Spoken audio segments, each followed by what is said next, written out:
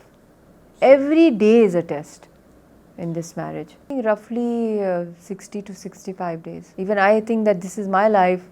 I never thought of it, you know, like this. I never saw my parents